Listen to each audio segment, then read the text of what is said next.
নারায়ণ তেল পড়েছিল, তাকে দিয়েছি। মাখলে মাথা ঠান্ডা হবে, খুব ভালো তেল। যে কোনো প্রয়োজনে মা আমজাদকে ডেকে পাঠালেই সে আসত, মায়ের আদেশ পালন করত। শিরোমণিপুর গ্রামের আর এক বাসিন্দা ছিলেন রসন আলী খাঁ। তিনি তার দুই আত্মীয়ের সঙ্গে জয়রামবাটিতে মাকে দেখতে গিয়েছিলেন।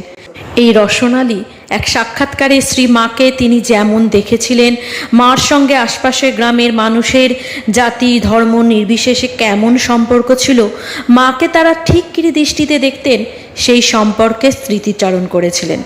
শ্রীমা আমজাদের স্ত্রী ও মাকেও খুব স্নেহ করতেন। রসন আলী বলেন, মাই তো প্রায় ওদের সংসার চালিয়ে দিতেন।